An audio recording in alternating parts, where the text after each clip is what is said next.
बड़ी सोच का बड़ा जादू, यही वन लाइनर है।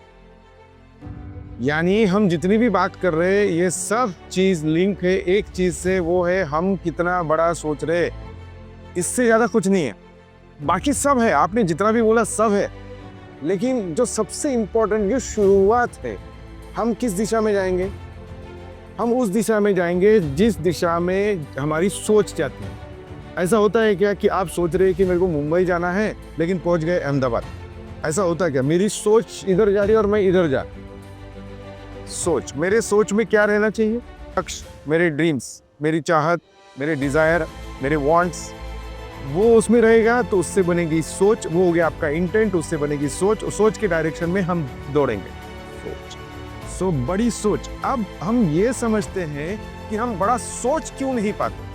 अभी बोलेंगे तो सभी कि बड़ा सोचना चाहिए, और आपने किताब भी पढ़ लिया और कुछ और लोगों से मिलेंगे वो भी बोलेंगे बड़ा सोचना चाहिए। तो फिर हम बड़ा सोच क्यों नहीं पाते? जितनी भी बातें हम लोग करेंगे ये सब commitment, procrastination, self confidence, what we want और मिस्टेक्स, ये सब एक मिक्स से कनेक्टेड है। ये जितने भी वर्ड्स आपने यूज किए ना ये सब एक मिक्स से जुड़े हुए, ये कोई भी अलग नहीं है। सो हम बड़ी सोच को हमारे अंदर ला क्यों नहीं पाते? मैं मेरी बात करता हूँ। जब मैं कोई चीज ठानता हूँ, तय करता हूँ, मुझे ये सोच नहीं आती कर सकता कि नहीं कर सकता, होगा कि नहीं होगा, ये सोच आती नहीं मुझे। मैं आपको बताता हूँ क्यों नहीं आती। मैं मेरी बात बता दूंगा आपको, लेकिन मुझे पता है कि वो क्यों नहीं आएगी, उसके लिए स्कोप क्यों नहीं है मेरे अंदर, वो मैं बताऊंगा आपको। लेकिन मुझे आपसे जानना है। और होगा कि नहीं होगा, हम कंफ्यूजन क्यों है? तो आपने बताया कि होगा कि नहीं होगा ऐसा लगता है। तो मेरा अगला सवाल ये है उसी को लेकर के, आपको ऐसा क्यों लगता कि होगा कि नहीं होगा? हमारे जिंदगी में चॉइस है, अनसक्सेसफुल रहना और सक्सेसफुल बनना, ये चॉइस की बात है। आपको जबरदस्ती कोई सक्सेसफुल बना नहीं सकता, आप ही आपको सक्सेसफुल बना सकते हैं। तो जब ये चॉइस है, तो चॉइस रहने के बावजूद भी आपको पता है कि अगर कल चल के इसी सोच के साथ मैं रहते रहूंगा और अनसक्सेसफुल भी रहा तो भी मुझे बोलने वाला कौन है? बोलूंगा तो मैं ही। तूने अच्छा काम नहीं किया, साइट अच्छी नहीं थी, कंपनी अच्छी नहीं थी, मेरा अपलाइन अच्छा नहीं था, मेरा डाउनलाइन अच्छा नहीं था, मेरी टीम गंदी थी, मेरी बीवी घर पे जाके झगड़े करती, सब इसके वजह से मैं टेंशन में नहीं था। गांव भर के ब्लेम के रीजन रहेंगे। जिस दिन वो डेट आ जाएंगी, वो डेट को आपके पास में ब्लेम की पूरी लिस्ट रहेंगी, because you are habitual to it. Because आपके पास में अनसक्सेसफुल रहना ये चॉइस है।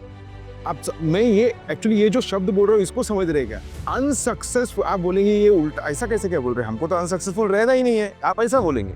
लेकिन ये सत्य है, आपको अनसक्सेसफुल रहना ये चॉइस है आपके पास। आपको क्रक्स, कोर समझ रहा है क्या? रूट कॉज क्या है? अभी आपको किसी ने बोला तू 9वें महीने में मरने वाला है, बड़ा सोचना ही पड़ेगा, दूसरा चॉइस नहीं है तेरे पास। नहीं सोचा तो तू गया। उस वक्त मैं कैसे करूं, कॉन्फिडेंस ही नहीं है, पास्ट एक्सपीरियंसेस बहुत गंदा है, मैंने जो सोचा था वो कभी हुआ ही नहीं। इन बातों के लिए स्कोप है क्या? नहीं है, क्योंकि जान दांव पे लगी है। उस वक्त मेरे पोटेंशियल क्या था, सेल्फ कॉन्फिडेंस था कि नहीं, अब तक मैं कमिटेड था कि नहीं, अब तक मैं कमिटमेंट के साथ डिसिप्लिन था कि नहीं, ये सवाल ही आज तक आपने क्या किया ये मायने ही नहीं रखता। उस पॉइंट तक, जिस पॉइंट पे आपको पता चलता है कि यहाँ से अगर आपने ये 9 महीने में ये आपने अगर नहीं किया तो आपकी मौत निश्चित है। उस वक्त में मेरे अंदर कितना सेल्फ कॉन्फिडेंस भरा था, मेरे को कितनी अक्ल थी, कितने लोगों की पहचान है, ये सवाल हमको आते ही नहीं है, खत्म हो जाते हैं। अगर आपको बोला जाए कि अगर तू अनसक्सेसफुल है तो तेरी मौत पक्की, तो आपके पास चॉइस क्या बचती? सक्सेसफुल होने के सिवा दूसरी चॉइस मेरे पास अवेलेबल ही नहीं है। एनालिटिकल माइंड क्या बोलता है कि भाई तूने क्या मिस्टेक किया, पहले देख क्यों रिजल्ट नहीं आ रहा। क्यों एनालिटिकल माइंड इतने जल्दी मिस्टेक्स के ऊपर ध्यान क्यों दे जाता है? क्योंकि वो कर्म ज्यादा करने के बजाय हर कर्म के बाद मुझे रिजल्ट आना चाहिए, इसके ऊपर उसका फोकस रहता है। और क्यों नहीं आया तो तुरंत उस पर जाएगा। ये होना चाहिए, मैं ये नहीं बोल रहा हूँ कि ये नहीं होना चाहिए, it's a very good thing. But मेरा पॉइंट ये है कि अगर आप मिशन पे निकल गए, मिशन का मतलब ये है ये जब तक अचीव नहीं होता मैं रुकने नहीं वाला। मैं ये नहीं देखूंगा अगर मैं दौड़ में चला गया, मैराथन में चला गया, तो मेरे पैर में कितने कांटे चुभे, कितना कैच हुआ, मेरा जूता कितना खराब हो गया, ये मेरी हाइपक कितनी है, क्या, ये कुछ नहीं देखूंगा जब तक मैं वहां पे पहुंच नहीं जाता। वहां पे पहुंचने के बाद सोचूंगा, फिर देखूंगा हाँ क्या क्या हुआ था क्या नहीं। जब तक मैं पहुंच नहीं जाता तब तक मैं मिस्टेक क्या किया तब तक नहीं दिखूंगा, क्योंकि डेट आई नहीं है कि आज मैं अपने मिस्टेक्स चेक करते बैठूं। तुम मिस्टेक्स ही नहीं करोगे तो सही भी तुमको पता नहीं चलेगा। इसलिए वो प्रोसेस में ही आपको समझता है, वो प्रोसेस करते करते समझता है, कुछ गलतियां हैं, कुछ सही है, कुछ गलतियां, कुछ वो प्रोसेस में समझेगा। लेकिन मिशन पे निकलेंगे तो, बैठ के एनालिसिस करेंगे तो नहीं। अब मैं बोलता हूँ ये सेल्फ कॉन्फिडेंस आता कहां से? जो लोग बोलते हैं ना कि सेल्फ कॉन्फिडेंस की कमी है, कहां से आएगा? सेल्फ कॉन्फिडेंस सिर्फ रिजल्ट से नहीं आता।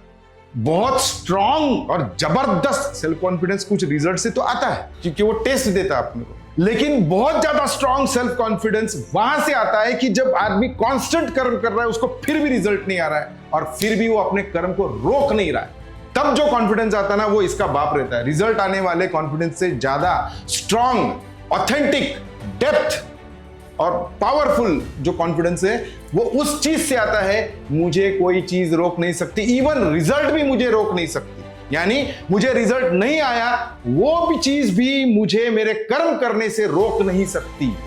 बहुत से लोगों के कर्म रुक इसलिए जाते हैं क्योंकि वो तुरंत रिजल्ट गिनना शुरू करते हैं। सो जब तुम जिस चीज के भाग रहे वो भी तुमको नहीं मिलने वाला है, तब भी तुम तुम्हारा कर्म देना बंद नहीं करते, उस वक्त जब कॉन्फिडेंस आता है, उस कॉन्फिडेंस को कोई हिला नहीं सकता। ये सबसे इंपॉर्टेंट पॉइंट, इस पॉइंट को आपने समझा।